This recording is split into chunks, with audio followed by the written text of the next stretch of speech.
Pemirsa, pasangan calon wali kota dan calon wakil wali kota Denpasar, Gede Ngurah Ambara dan Made Bagus Kertanegara Amerta memberi pembekalan bagi relawan-relawan Amerta yang berada di wilayah Denpasar Utara.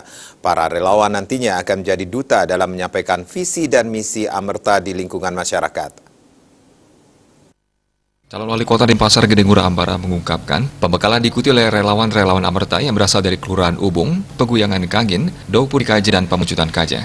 Mereka nantinya menjadi duta untuk menyampaikan visi dan misi Amerta ke masyarakat. Divisi dan misi diantaranya Denpasar Smart City, Denpasar Berseri, Berbudaya dan Berdaya Saing. Nantinya bagaimana meningkatkan pendapatan daerah dengan digitalisasi dan integrasi, serta memiliki database pengusaha-pengusaha dari tingkat bawah, menengah, dan atas, sehingga mempunyai data sosial ekonominya dalam meningkatkan pendapatan daerah. Dalam acara pembekalan ini terdapat pertanyaan terkait bantuan-bantuan ke Banjar-Banjar, Seketruna, dan Prajuru Banjar. Menurut Ngurah Ambara, bantuan tersebut telah ada saat ini sekitar 1 juta rupiah. Apabila Amerta terpilih, pihaknya berjanji akan meningkatkan bantuan tersebut 30 juta per tahun. Hal itu pun tidak menjadi hibah, namun sebagai program ke depannya. Jadi kita memberikan pembekalan karena mereka ini adalah duta-duta Amerta untuk turun ke masyarakat, menyampaikan visi dan misi. Ada pertanyaan tadi, bagaimana Pak ini kok untuk khususnya bantuan-bantuan ke Banjar, Seketruna, begitu juga Prajuru Banjar. Kami jawab bahwa Prajuru Banjar itu adalah sekarang pun sudah diberikan sebanyak 1 juta setiap bulan. Itu jadi 12 juta. Kami hanya meningkatkan menjadi 30 juta. Begitu juga Seketruna.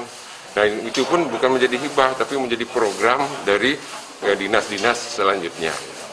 Jadi inilah pembekalan-pembekalan kepada masyarakat yang kiranya harapannya bagaimanapun juga ke depan, gimana Kota Denpasar ini menjadi nomor 2 dalam pendapatan daerahnya setelah Badung. Tapi kita sekarang ini sudah mulai terkalahkan oleh Gianyar.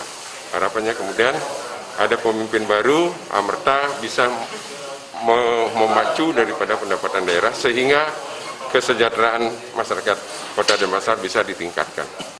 Gimana ke depan Denpasar ini bisa meningkatkan pendapatan daerahnya dengan digitalisasi terintegrasi, begitu juga mempunyai database masyarakatnya dan perusahaan-perusahaan baik kecil dan menengah ataupun usaha mikro, kecil dan menengah dan atas, sehingga mempunyai data sosial ekonominya dan mampu ini bisa meningkatkan pendapatan daerah, begitu juga bisa menjadi data kesehatan untuk masyarakatnya.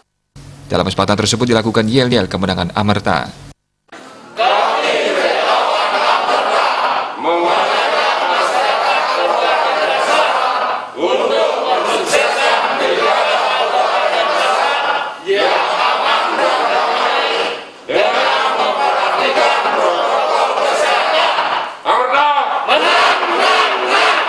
Coblos nomor 2. Coblos nomor 2. Coblos nomor 2. Amerta menang.